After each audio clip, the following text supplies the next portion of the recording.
Social মিডিয়ায় post ঘিরে উত্তেজনা ছড়ালো বারাসাতের আরিফ বাড়িতে।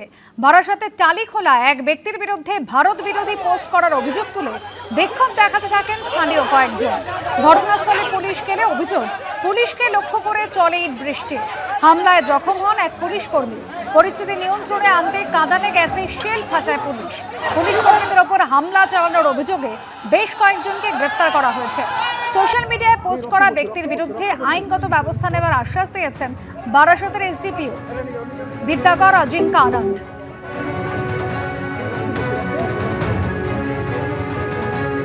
কতজন গ্রেপ্তার আছে দেখতে হবে, প্রচুর জন গ্রেপ্তার হয়ে গেছে। একটা আওয়াজ পাচ্ছিলাম ভেতর দিক দিয়ে, যখন আপনারা ভেতরে ঢুকছিলেন বোম্বিং এর আওয়াজের মতন। বোম্বিং কি হয়েছিল?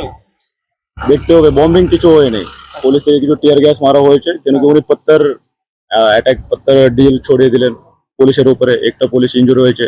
এখন এরিয়া কেমন? এখনো ডিসপার্স হয়ে গেছে, এরিয়া শান্ত আছে, কিন্তু পুলিশ যার যে পোস্ট করেছে তার বিরুদ্ধে একদম কঠোর কার্যবাহী পুলিশ করবে এবং কেসও স্টার্ট করে দিলাম অলরেডি। কিন্তু তার আগেনস্ট যে ভাঙচুর করার জন্য এই যে অমানবিক অসামাজিক যে তত্ত্ব আছে, ওনার আগেনস্ট পুলিশ কিন্তু স্ট্রিক্ট অ্যাকশন নেবে।